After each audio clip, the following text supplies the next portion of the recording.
Estamos iniciando la segunda clase del seminario de titulación. Permítame hacerles un recordatorio de lo que vimos la clase pasada. En la clase pasada quedamos perfectamente claros de que el seminario de titulación no es un ejercicio bastante engorroso de alguna parte, pero diríamos bastante entretenido. El propósito del seminario de titulación es que ustedes terminen un trabajo sobre una empresa que ustedes van a, en un primer momento, a imaginar cómo la instalarían, en dónde la van a poner, cuál es el producto más exitoso que les garantice altos niveles de ganancia. Elaborar el trabajo final del seminario de titulación está dividido en tres partes que no podemos olvidar. La primera es la elaboración del protocolo de investigación. Es muy importante considerar que el protocolo de investigación lo tenemos que entregar en una semana. Una semana en donde tenemos que reflexionar de manera adecuada, de manera pertinente, cuál es el producto, cuál es el trabajo que yo quiero realizar. En ese protocolo de investigación está claro qué voy a estudiar, cómo lo voy a estudiar, cómo lo voy a abordar, con qué lo voy a abordar y cuándo lo voy a terminar. Es una semana. Posteriormente, tenemos que desarrollar el trabajo. Ese trabajo consta de cuatro apartados básicamente. Uno es el marco teórico, en donde ustedes tienen que seleccionar las teorías adecuadas o pertinentes para explicar su investigación o su problema. El segundo momento es el estudio de factibilidad, que incluye el estudio de mercado, el estudio técnico y el estudio financiero.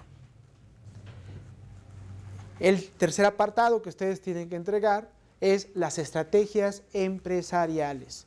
¿Cómo le hago para que ese proyecto que yo acabo de diseñar, que me acabo de imaginar, pueda tener éxito? ¿Qué tengo que hacer para poder enfrentar un mercado? ¿Cómo debo enfrentarlo? ¿Con qué tipo de políticas, con qué tipo de organización, con qué tipo de financiamiento, con qué tipo de producto diferenciado con respecto a los demás me va a garantizar éxito? Entonces, aquí va la parte de las estrategias. Por último, tiene que ser las conclusiones. Entonces, este gran apartado, que es el desarrollo del trabajo, es el segundo punto para poder concluir, diríamos, el seminario. Y por último, para concluirlo, tiene que ser la presentación del trabajo final. Todo esto va a ser programado desde el inicio. Desde el inicio, el profesor se pondrá en contacto con ustedes, les asignará una hora, un día para la entrega de los avances del protocolo, para la entrega del desarrollo del tema, para entregar fundamentalmente las estrategias y las conclusiones, así como el día del trabajo final. En ese calendario se establecerán los mecanismos en los que se irán tejiendo cada tema y la forma en la que hay que ensamblar toda la investigación. Esto es básicamente la forma en la que va a funcionar el seminario de titulación. Este seminario de titulación, además de tener una ayuda adecuada, una asesoría personalizada por parte del profesor, implica que por parte de ustedes una alta responsabilidad, pero además un respeto irrestricto, diríamos, a los calendarios. Esto es la única forma que nos va a permitir terminar en tiempo y forma una investigación. Para hacer esta investigación, nosotros vimos la clase pasada sobre el conocimiento. Definimos el conocimiento, quiénes son las partes que integran el conocimiento, y sabíamos que es el individuo, el sujeto, que quiere resolver un problema, que para resolver ese problema, que puede ser poner una empresa, que es alimentos, que pueden ser cómo transportarme, cómo obtener dinero, en fin, todos estos son problemas. Y todos estos problemas hay que darle una solución. La forma en cómo solucionamos depende del grado de conocimiento que tengamos de la realidad o que tengamos de las cosas o de los medios mediante los cuales nosotros podemos solucionarlo. Y sabemos que aprendemos de tres formas. Sabemos que aprendemos con la experiencia propia, sabemos que aprendemos de los errores o de los éxitos de las personas que tenemos enfrente, y también aprendemos básicamente de los libros. Esta forma de aprender es lo que le va a permitir a una persona abrevar conocimientos para resolver problemas. Que ese problema es un objeto, vamos a llamarlo así. En epistemología, a los problemas se les llaman objetos. Y todas las cosas pueden ser objetos. Objetos no en el sentido nada más material, no hablando de una manera peyorativa en el caso del hombre, pero se está refiriendo a un objeto que tiene ciertas cualidades, que tiene ciertas relaciones, que tiene ciertos cambios, que tiene ciertas articulaciones, y que esas articulaciones es lo que le va a permitir al hombre comprenderlas, transformarlas, y esa transformación le va a permitir resolver sus necesidades, que para el hombre en un primer momento se presenta como un problema. De aquí surge el conocimiento. Y hay dos corrientes básicamente de cómo interpretar el conocimiento. Por un lado decíamos que es el materialismo histórico y por el otro lado es la teoría subjetiva. Dentro de la teoría materialista decía que independientemente del hombre las cosas existen. En el caso de la corriente subjetiva, las cosas no existen si no estoy ahí presente. Entonces, son dos formas distintas de cómo concebir las cosas, de cómo generar conocimiento. Efectivamente, cuando nosotros queremos poner una empresa, nosotros tenemos que partir de cosas reales, de lo que existe, de lo que disponemos, porque a partir de ahí estamos estableciendo nuestros retos y nuestras posibilidades. Por lo tanto, la corriente en la que nos vamos a inscribir es en la corriente materialista, en donde considera que las cosas son materia, que se transforman, pero que esa transformación no desaparece, sino que adquiere distintas características y formas, pero que esas características y formas están dadas por distintas condiciones. Y lo podemos ver en un ejemplo muy claro. Supongamos la crisis de 1980 en la economía mexicana. Esa crisis económica de los 80 es totalmente distinta a la crisis económica de 1994. Es el mismo problema, una crisis, una disminución de la demanda, hay una disminución de la producción, hay una disminución de las ventas, la gente tiene menos ingresos y por lo tanto el nivel de ventas de las empresas están cayendo. El problema es el mismo. Sin embargo, las condiciones que lo generan son distintas. Pueden ser que algunas se repitan, eso es cierto, pero hay otras características que le dan más fuerza y que esa fuerza hace entonces que aquellas empresas que se consideraban fuertes, líderes en sus mercados, por alguna razón empiezan a perder mercado, por alguna razón empiezan a tener problemas de financiamiento y esta las lleva al cierre. Para evitarlo, las empresas buscan generar estrategias como son las alianzas, como son las fusiones, en fin, muchos mecanismos para tratar de no llegar a ese punto y tratar de revertir ese proceso en el que se encuentra. Esta es la realidad. Esta es la posición materialista en donde dice, las cosas existen independientemente de que yo exista. Y que esa independencia plantea entonces que hay una relación. Esa relación entre el sujeto y el objeto no es una relación lineal, sino que es una relación no lineal con diferentes expresiones, en donde cabe no una posibilidad, sino cabe una multitud de formas de solucionar los problemas, y no solamente solucionarlos, sino que además de alcanzar el éxito. Si nosotros partiéramos de la teoría subjetiva, las cosas existen en el momento en que yo existo, entonces las empresas tendrían problemas. Tendrían muchos problemas porque asumirían una política o una visión determinista. Yo dependo de lo que está de los otros. Y entonces prácticamente enrarece su capacidad de construcción, su capacidad de transformación, enrarece su propia praxis, enrarece su propia forma de cómo resolver los problemas a partir de explicar esa realidad. La forma en cómo se resuelven esos problemas, en tanto en la visión materialista como en la visión subjetiva, depende de la definición del conocimiento que estemos dando. Y para ello, hemos planteado en la sesión pasada que hay dos tipos de conocimientos, el conocimiento empírico y el conocimiento científico. El conocimiento empírico es básicamente de la forma en la cómo nosotros concebimos las cosas, cómo experimentamos las cosas.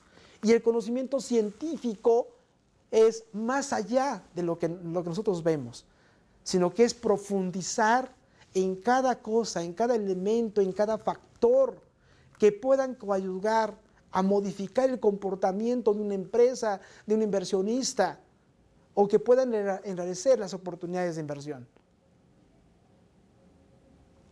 El conocimiento científico permite no solamente explicar, sino que además se anticipa.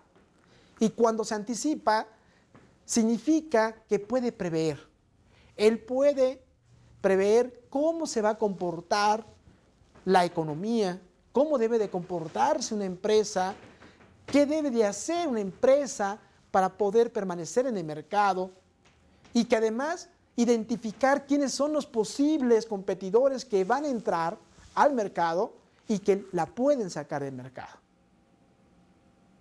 Por eso es muy importante en el conocimiento científico definir con mucha precisión cómo evolucionan las cosas. Es decir, nosotros sabemos que todo lo que existe en la realidad tiene historia. Hay una historia de las empresas, y dentro de las empresas hay una historia de Cemex, hay una historia de Bimbo, hay una historia de Tequila Sauza. Cada una de ellas tiene historia. Y la forma en cómo surgió, la forma en cómo iba evolucionando, qué cambios se ha realizado, cómo ha enfrentado los problemas de la crisis, cómo se ha relacionado con los gobiernos, qué políticas económicas los gobiernos han diseñado o formulado para fomentar la industrialización del país, es lo que va a explicar de alguna forma las oportunidades que tengan estas empresas en el mercado. Entonces el conocimiento científico, esto es lo que busca. Busca encontrar o formular conceptos y categorías que den cuenta de esos cambios. Pero no solamente cuenta, sino que los expliquen. ¿Qué es lo que posibilita que una empresa instrumente tal o cual política? La competencia. Es un problema de que el producto quedó fuera del mercado. Es un problema en donde alguna parte de la organización interna está fracasando y está llevando a que la empresa tenga que hacer algunos cambios. Entonces, lo que se trata es de explicar ese comportamiento, no solamente de relatarlo. Porque si nada más es una relatación o una muestra de los hechos que ha sucedido, estamos haciendo historiografía, no estamos haciendo conocimiento. Lo que se trata es explicar, pero también identificar cómo cambian las cosas. Pero además de eso, el conocimiento científico aporta más elementos. Aporta elementos de que permite comparar un problema o la actuación de Cemex, la actuación de Bimbo o de Tequila Sauza o del grupo Viltro, cualquiera de ellos, los permite comparar, permite generalizar a partir de una regularidad un conjunto de hechos. Y estos hechos permite crear entonces teorías, permite crear conceptos, permite crear categorías. Estas categorías es lo que permite que un investigador, que una persona preocupada por explicar lo que sucede en el mercado, en la sociedad, en la naturaleza, pueda anticiparse y pueda crear estrategias. Esta forma de ver las cosas es lo que nos lleva efectivamente a reconocer que el sujeto cognoscente es el individuo. Un individuo que no solamente es un estudiante, que no solamente es un ama de casa, sino que también es un empresario, sino que también es un investigador. O sea, todos son sujetos conocentes. Sin embargo, hay de distintos tipos de sujetos conocentes. Unos que se quedan con la empiria y otros que van más allá de la empiria. Es decir, que tratan de explicar las cosas, anticiparse y además transformarlas. Por esa sencilla razón, decimos que las experiencias que hemos tenido de manera personal o de manera colectiva o de manera social son la base fundamental en donde va a surgir el conocimiento científico. Ni uno ni el otro están separados, están totalmente articulados. El conocimiento científico rebasa los hechos empíricos y pueden generalizarse y además, por lo tanto, pronosticarse. Este es el elemento fundamental que nosotros tenemos que incorporar en nuestra investigación. Y la forma de incorporarlo es la formulación ni más ni menos que del marco teórico. Un marco teórico en donde sí están todas las teorías, pero la pregunta es, ¿qué teorías? La utilización de las teorías o la selección de las teorías depende del problema que yo tengo. Por ejemplo, vamos a suponer de que lo que yo quiero es poner una empresa de autos.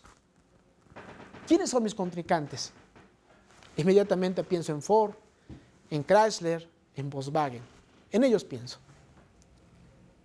Pero además yo sé que ellos tienen una fortaleza en el mercado, que tienen un nivel tecnológico impresionante, niveles de investigación, inversiones cuantiosas, una empresa gigante, una versatilidad, una flexibilidad para poder producir no un carro, sino muchos carros a la vez, de distintos diseños, de distintas calidades, austeros, elegantes, en fin. La pregunta es, ¿qué hago para poder entonces competirle a esas empresas? Y entonces, la primera pregunta que me debo de hacer es, ¿qué teorías me permiten explicar este hecho? Es decir, que me den cuenta no solamente de los elementos que necesito considerar para poner la empresa, sino que además, ¿qué debo hacer para ser exitosa? Y además de eso, ¿qué teorías me permiten explicar los elementos que yo debo de considerar tanto al interior de la empresa como al exterior de la empresa que me permitan anticiparme y por lo tanto disminuir los riesgos? Y al disminuir los riesgos me permite entonces no solamente ser flexible, sino que además de esa flexibilidad le permita a la empresa generar tantos bienes con distintos diseños para los distintos gustos y preferencias de los más de 105 millones de mexicanos que están distribuidos en más de 31 estados y un distrito federal. Ese es el problema. Y entonces inmediatamente pienso que hay teorías de la administración, que hay teorías para la planificación, que hay teorías para estrategias empresariales, que hay teorías de las empresas, en fin, tengo un gran y enorme abanico de teorías. Y cada teoría, a su vez, existen muchos enfoques. La pregunta es, ¿qué enfoques yo necesito? Esos enfoques me los va a dar nuevamente ahora las particularidades de mi objeto de investigación, es decir, del proyecto de inversión que yo quiero generar y de la definición que yo haga de mi producto, así como del mercado al que yo pretendo atender. Esta situación es lo que me va a permitir seleccionar teorías. Teorías que tengo que trabajarlas en 3 planos distintos. La primera, tengo que demostrar que soy una persona que conozco todas las teorías, pero que estoy seleccionando algunas y que voy a dar cuentas de ellas. Entonces, el marco teórico tiene que tener una primera parte, las teorías seleccionadas, sus principales planteamientos, sus principales teorías, conceptos, leyes o normas, etcétera, que lo integren. O sea, es todo el cuerpo teórico. En un segundo momento, que ya di cuenta de esas teorías, tengo que preguntarme, ¿cuáles de esas teorías voy a retomar? Yo sé que estas existen, ya di cuenta de ellas, pero necesito una teoría, o necesito varias teorías. Y entonces aquí viene la imaginación y la creatividad del investigador. Esta creatividad consiste en que ustedes tengan que atreverse con sus propias palabras, con sus propios instrumentos, con su propio conocimiento, con su propia experiencia, con la definición del propio producto, explicar teóricamente ese problema o ese proyecto de investigación o el éxito para alcanzar mejores niveles de ganancia a partir de seleccionar ese proyecto de investigación. Esta es la segunda parte del marco teórico, que tiene que ver con la forma en cómo despego de un conocimiento empírico a un conocimiento científico. Y por último, dentro de ese marco teórico, en la elaboración del conocimiento científico, tengo que dar una conclusión. Yo tengo que concluir algo.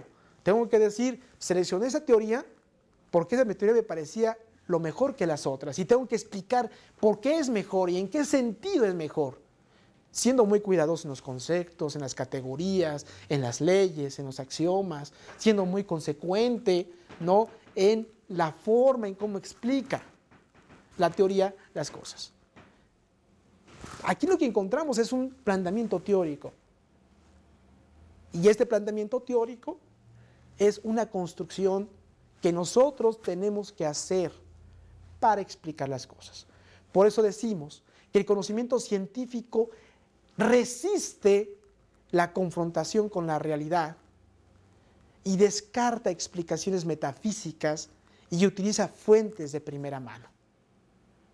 Es decir, lo que se trata es de hacer un estudio de prefactibilidad, de estudio de mercado, de estudio técnico y de estudio financiero y sus estrategias a partir de considerar las teorías en donde dicen las teorías qué debo tener cuidado para ser exitoso. Si esas teorías son confrontadas con la realidad, es decir, con la forma en cómo se ha comportado esa empresa a lo largo del tiempo y resiste, ¿no?, sus cambios, sus contradicciones o lo que se le llama el cambio organizacional, entonces decimos que esa teoría es la mejor teoría que tenemos para explicar nuestro objeto de investigación. Es así como el conocimiento científico es un conocimiento que nos permite efectivamente abrevar formas más creativas con fundamentos para integrar todo lo que hemos aprendido a lo largo y ancho de este curso. Pero existen varios enfoques en el conocimiento. Y estos enfoques ya los habíamos dividido al principio en dos grandes corrientes. En la corriente materialismo histórico y en la corriente subjetiva. Con dos diferencias. Una entre el conocimiento científico y otra el conocimiento empírico. La forma en cómo se construye ese conocimiento, el paso de uno al otro, ha existido dentro de la filosofía, dentro de la epistemología, no una versión, sino existen una cantidad enorme de visiones. Y existen 4 posturas al respecto. Una primera postura tiene que ver con el positivismo y el neopositivismo. Esa es la primera postura. Una segunda postura en cómo conectar la parte empírica con la parte científica está la corriente hermenéutica. Una tercera corriente tiene que ser con la dialéctica. Y por último, encontramos una cuarta que tiene que ver con el racionalismo crítico. Son 4 formas distintas o 4 enfoques totalmente distintos en un contexto de conocimiento científico que permiten explicar la articulación entre conocimiento empírico y conocimiento científico. Por su parte, el positivismo y el neopositivismo tienen sus raíces en el siglo XIX, con autores tan relevantes o tan importantes como Bacon, como Newton, Saint-Simon, Jacobo Roussel, entre otros. Estamos hablando de los grandes exponentes científicos que han permitido no solamente explicar, sino transformar toda una realidad. Lo importante es cómo definieron estos grandes autores el conocimiento. Pero más bien esa separación, o sea, cómo transitar de un conocimiento científico o empírico a un científico.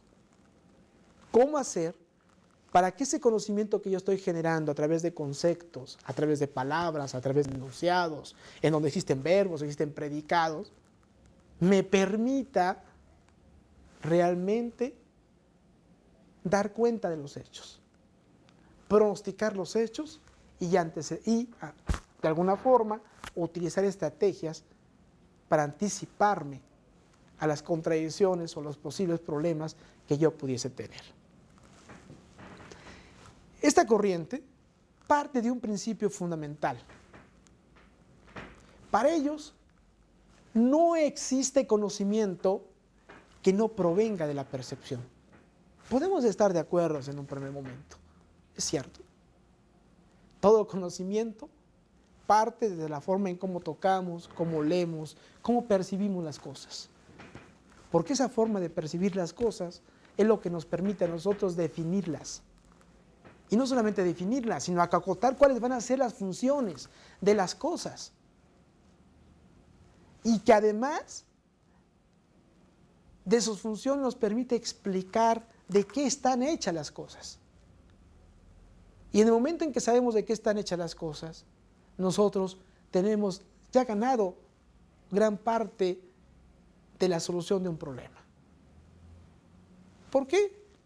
Porque encontramos que como están hechas las cosas, las podemos rehacer, no de una forma, sino de una multitud de formas que permiten alcanzar el mismo objetivo, pero con menores costos, con menores formas de combinación de los insumos y las materias primas.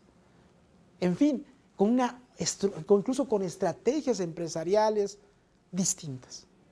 En eso consiste. La importancia en esta teoría, en la teoría positivista, en la teoría neopositivista, es que le da mayor rigor a la técnica, a la forma en cómo se recoge la información de la realidad, cómo la procesa, pero además cómo la cuantifica. Para ellos, el conocimiento son números. Para ellos, los números que pueden ser medibles, que pueden ser acotados, que pueden ser finitos, que pueden ser identificables, es el conocimiento. Ellos entonces sobreponen la parte de la técnica realmente al conocimiento, aunque partamos de las percepciones. Esta situación lleva a plantear dificultades bastante serias para transitar de un conocimiento empírico a un conocimiento científico. Déjenme explicarles. Pensemos nosotros en una empresa. Supongamos que esta empresa puede ser Bonafont, si ustedes gustan. Hoy en día tiene un conjunto de problemas o de circunstancias que tiene que enfrentar. Sabemos hoy en día que la globalización ha traído más competencia, sabemos que hay más bienes, sabemos que esos bienes tienen diferentes precios, que hay diferentes calidades, que los diseños de esos productos son distintos, que la disposición de esos productos al mercado ahora son variados. Y no solo eso, sino que la forma en la que la gente cuando va al mercado a comprar esos productos a través de una cantidad de dinero que está dispuesta a dar por un precio, ha cambiado. Es decir, el medio de pago, la moneda, ha cambiado. Si todo esto ha cambiado y la empresa Bonafont no acepta de que hoy existen formas distintas, no solamente de cómo organizar la producción, no solamente de cómo producirla, sino además de cómo venderla y de cómo darle atención a la gente,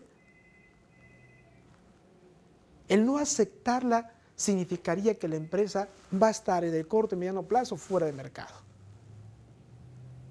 Y de repente el dueño de la empresa le pregunta a su gerente: fíjate que en los últimos años hemos perdido 2 puntos porcentuales de mercado.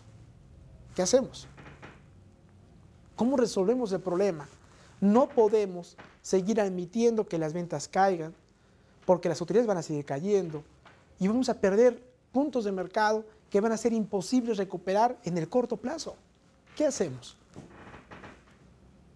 Quizás este gerente, de manera muy rápida y muy intuitiva, diría: yo creo que el problema está en la forma en cómo estamos vendiendo el producto. No en la forma en cómo lo producimos, no en el diseño, no en la estructura. A lo mejor dice, es la forma en cómo lo vendemos. Así, de manera muy intuitiva. Si el problema es que no estamos vendiendo, pues la culpa de ello es de los responsables que están llevando los productos hasta el mercado y la forma en cómo lo están vendiendo. Si él reduce el problema a una cosa tan pequeña y él no hace un análisis meticuloso, integral de todo el funcionamiento de la empresa, él está cometiendo un pequeño error o un enorme error que va a llevar a la empresa incluso a una quiebra. Pero está partiendo este individuo de una percepción, ¿sí?, de sus sentidos, de lo que más cree que está sucediendo o de lo que él imagina, no de lo que realmente está sucediendo. Si él parte de eso, está asumiendo una posición positivista. Pero además, él, de manera muy atrevida, señala: es que las ventas han caído el 25%. Y el dato duro de 25% es el dato que él lo lleva a concluir que el problema no es un problema de organización, no es un problema de integración, no es un problema de estrategia, no es un problema de administración, no. Es un problema mínimamente de cómo se están vendiendo las cosas. Si él adjudica ese dato un valor del 100%, él está asumiendo una posición positivista, porque está haciendo que el dato se apodere de la explicación y sea el dato, que puede ser un dato nada más que indique, para él sería científico. Si el dato dice que cayó, es que cayó, punto, no hay más. Al asumir esa posición, él nuevamente no solamente lo coloca en una posición positivista en el positivista, sino que además lo coloca en un pésimo gerente. Porque la solución es clara, o el problema es claro.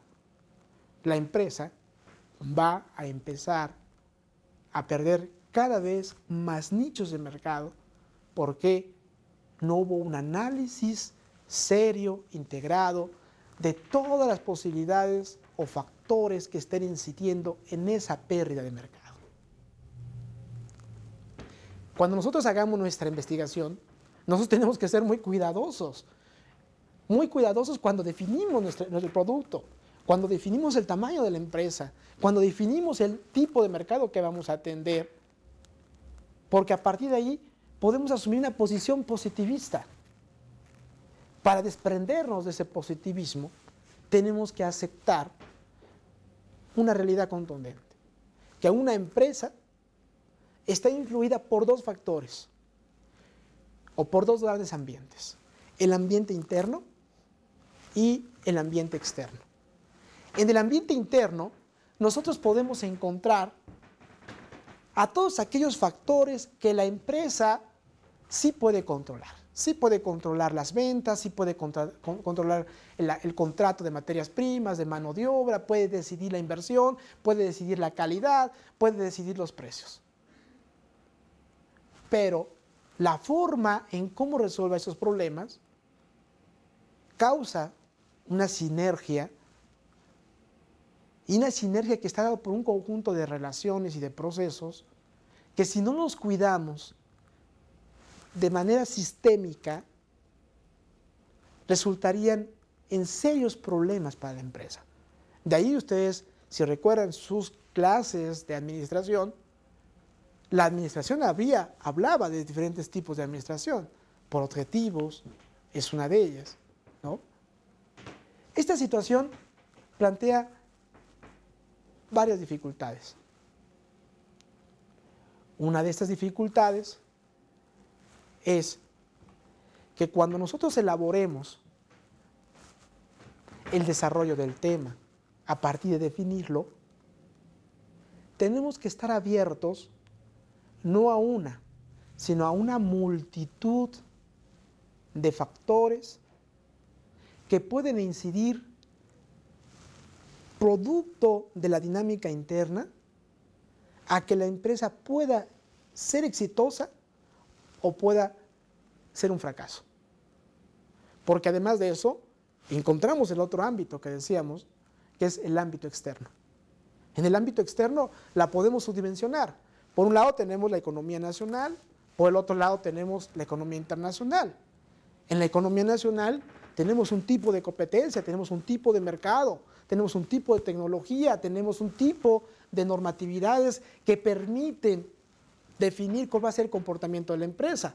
Pero hay factores externos que ante la apertura comercial han llevado a que las empresas tengan que hacer cambios organizacionales tan rápido que las han puesto en dificultades tecnológicas serias.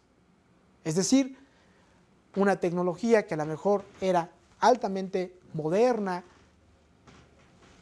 en este año, quizás para el próximo año el competidor más cercano consiguió una tecnología mucho mejor que esa y ya lo desplazó. El dinero que esta empresa dispuso para comprar esta máquina no lo va a poder recuperar en el corto y en el mediano plazo. Situación que lleva al empresario a una paranoia. Es decir, a todo el consejo de administración y a los contadores a una situación muy grave. ¿Cómo hacemos para recuperar dinero tan rápidamente para comprar una mejor tecnología que me permita estar en el mercado, que me permita competir, que me permita bajar precios, que me permita bajar costos, que me permita mejorar la calidad. El problema es que el dinero que yo di para comprar una mercancía estaba previsto en recuperarse en 10 años. ¿Qué tengo que hacer? El que tengo que hacer está dado, efectivamente, por un lado, por la forma en cómo está organizada la empresa, por el tipo de recursos humanos calificados que tenga, por el grado de sensibilidad que el jefe o el consejo de administración o el gerente tengan sobre la realidad, y además de que hayan identificado cuáles son sus debilidades internas, así como sus fortalezas, que le permitan enfrentar este hecho. Algunos dirán precipitadamente, lo podemos recuperar incrementando el precio de las mercancías. Otros podemos vender esta mercancía o esta máquina, esta tecnología como tecnología de segunda mano, se las vendemos a otras personas. Aceleramos el proceso de depreciación y amortización de los activos y le pedimos al gobierno federal que realice reformas fiscales que nos permita recuperarlos en menor tiempo. Hacemos una alianza con otras empresas para obtener recursos. En fin, hay muchas estrategias, pero estas estrategias se van a acelerar, se van a hacer más complicadas, van a ser cada vez más heterodoxas debido a que hay factores externos que proveen de la interdependencia económica, de la dependencia, de la forma en cómo se articulan las empresas, no en un plano nacional, no en un plano regional, sino en un plano internacional, donde tenemos que partir de que las empresas ya no son empresas que están compitiendo, sino que son grandes redes de empresas que están compitiendo entre ellas mismas. De aquí, efectivamente, el gran problema que tenemos, o el gran reto en nuestra investigación. El gran reto que tenemos es no asumir una posición positivista, sino asumir una posición más abierta, más incluyente, bajo un enfoque más sistémico, que posibilite efectivamente identificar los problemas y darle una solución, no bajo una visión empírica, sino bajo cada vez una visión científica. Para ello necesitamos entonces tener un manejo adecuado de todas las teorías que hemos revisado. No solamente las teorías, sino también los enfoques, sino también las técnicas que utilizan esas teorías para cuantificar las cosas. Y que esas técnicas son datos, que nada más señalan comportamientos, que nada más señalan problemas, pero nada más eso. Ese es básicamente el problema que nosotros tenemos para salir de esta corriente, una corriente evidentemente positivista o neopositivista. En suma, podemos decir que el positivismo concibe al conocimiento como separado entonces de la acción. Una acción separada, ¿no?, de la construcción del conocimiento. Y además ve a la ciencia como una ciencia neutra. ¿Qué significa esto? Significa varias cosas. Significa que el sujeto que explica las cosas es un sujeto que está fuera de ideologías. Y sabemos que eso es falso. Sabemos que si queremos poner un negocio tenemos intenciones claras. Y eso tenemos que asumirlo. Esa es la primera cosa. La segunda cosa es que la gente que trata de resolver un problema ya tiene un conjunto de valores, de culturas, de tradiciones, un conocimiento aprendido que en función de ese conocimiento es como trata de interactuar y trata de resolver las necesidades. Pero además, no es un sujeto pasivo, es un sujeto que está asumiendo el reto, que está dispuesto no solamente a explicar, sino a transformar.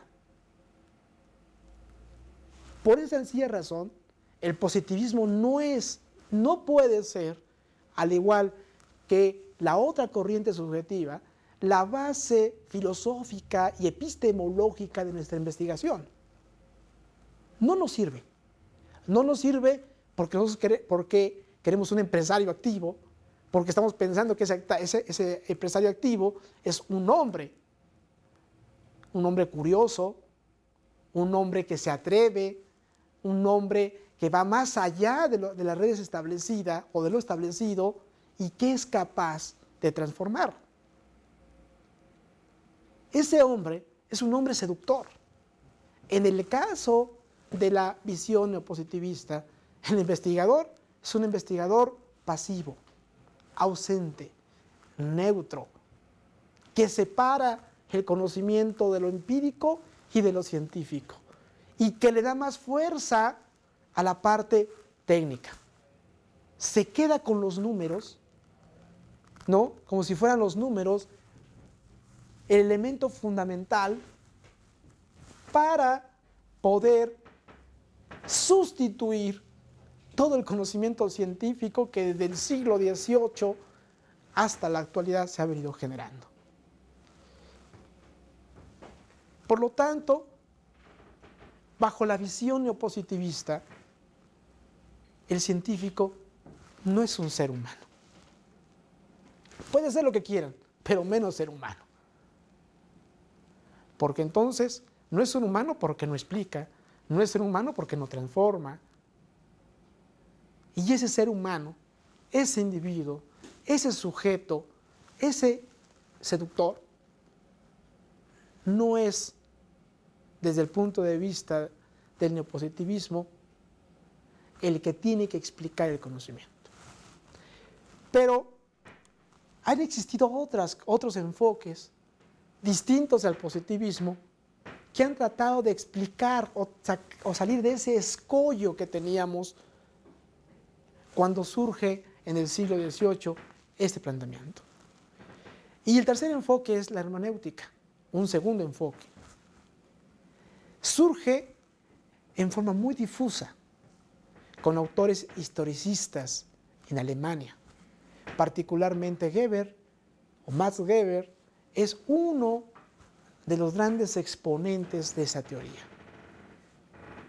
Y va acompañado con el desarrollo de la fenomenología. Es muy interesante este planteamiento. Es un planteamiento muy interesante porque Max Weber, que es un gran historiador, que es una de las personas que han tratado de explicar el desarrollo del capitalismo a nivel nacional, a nivel internacional, a partir de la cultura, de la influencia de la religión, como elemento que ha impulsado los cambios, que ha permitido el surgimiento del mercado, ha llevado este planteamiento del hombre, de un hombre atrevido, a la filosofía, y de la filosofía a la epistemología. ¿Cuál es, en esencia, el planteamiento fundamental de la hermenéutica? Por supuesto que es opuesto al positivismo. La hermenéutica afirma que no existe un lenguaje puro. Eso es muy importante. Es decir, que las palabras que nosotros utilizamos, inversión, portafolios, mercadotecnia, productos, estrategias, ganancias, en fin, todos los conceptos que nosotros utilicemos no son conceptos puros. Son conceptos que tienen una definición, pero que al momento de utilizarla en ciertos casos, la forma en cómo se utilice lo define, lo acota y además le da efectivamente la fuerza que necesita el sujeto para explicar esa realidad. Por lo tanto, los conceptos ya dejan de ser puros, sino que tienen un interés particular porque es el medio mediante el cual el individuo explica, transforma y define sus objetivos. En ese sentido, nos dice la hermenéutica, todo lenguaje es interpretación. Todo conocimiento es interpretación. Es cierto. No existe una interpretación, existe una multitud de interpretaciones. De tal forma que cuando nosotros estemos haciendo nuestra investigación, efectivamente, nosotros estamos interpretando. Y la interpretación que hagamos es una interpretación particular, diferenciada de otras, a pesar de que tengamos como base los mismos planteamientos teóricos. ¿Por qué? Porque efectivamente cada investigador es un investigador distinto. El problema es distinto. Está acotado por condiciones distintas, por problemas distintos. Y efectivamente el desarrollo de la tecnología, el desarrollo de la cultura, es lo que lo va acotando. Esa acotación es explicada, organizada por el investigador. Y en función de eso, el investigador interpreta.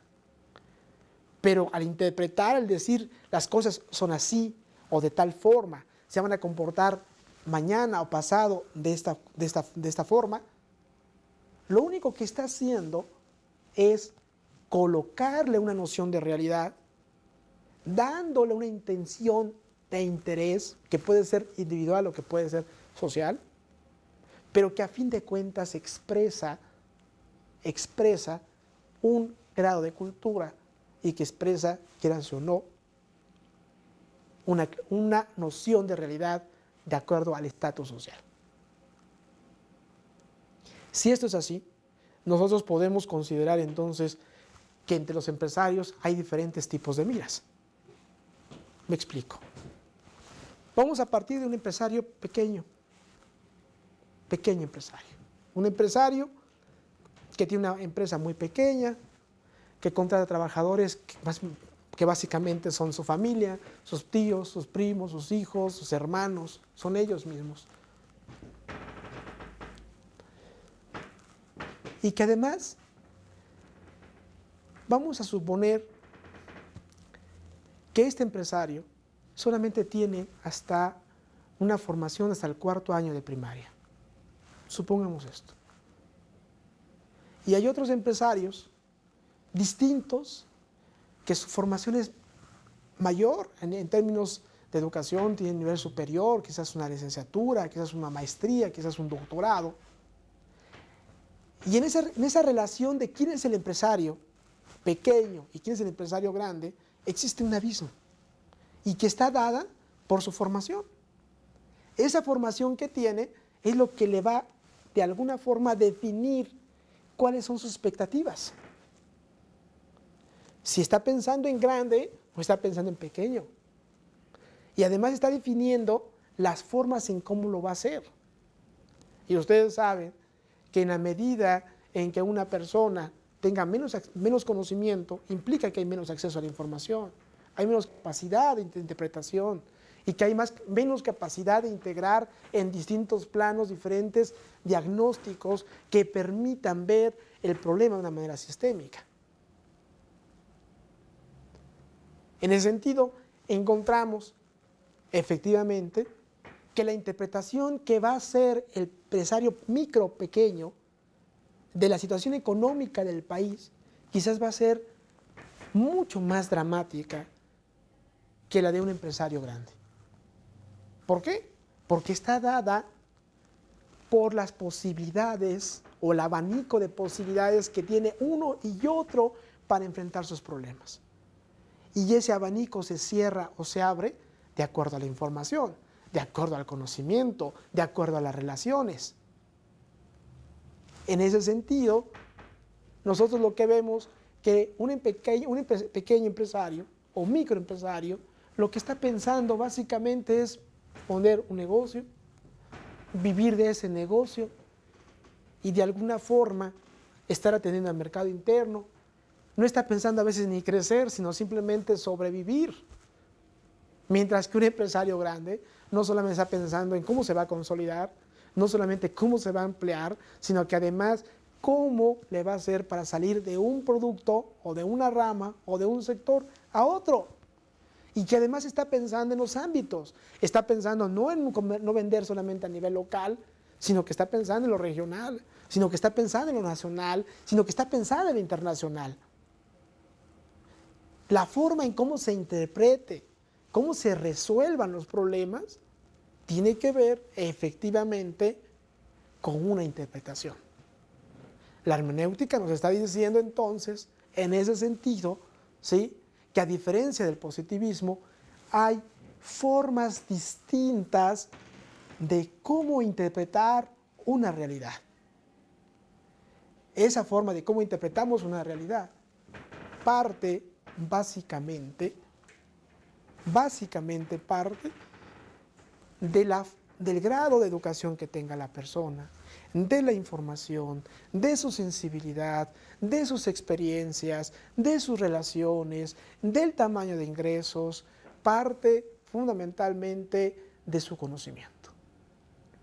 Este conocimiento es lo que separa del conocimiento científico del empírico. Este conocimiento es lo que separa entre una interpretación con propósitos, con intereses, de una investigación neutra que nos decía el positivismo. Y además nos coloca en otra tesitura. En la hermenéutica le interesan otros aspectos que son importantes. Le interesa la explicación teórica. ¿Sí? Esta explicación teórica no solamente está acompañada con datos, no solamente con métodos, sino que además con un lenguaje propio, científico, elaborado de tal forma que permita compatibilizar una experiencia de un conocimiento científico y asumir que el investigador no es un investigador neutro, sino que es un investigador constructor, responsable, con intereses, y que esos intereses es lo que va a definir la ruta de su éxito. Es precisamente este meollo del asunto que debe estar perfectamente bien planteado, identificable, ni más ni menos que en el desarrollo de su tema, que abreva desde el protocolo de investigación. Si ven ustedes, todo este conocimiento sí tiene una aplicación, y esa aplicación es ni más ni menos que permitirles a ustedes dos cosas: conocimiento, sistematización y avance del conocimiento. Sería todo por este momento. Nos vemos la próxima clase. Se despide el profesor Gabriel Rangel Vargas.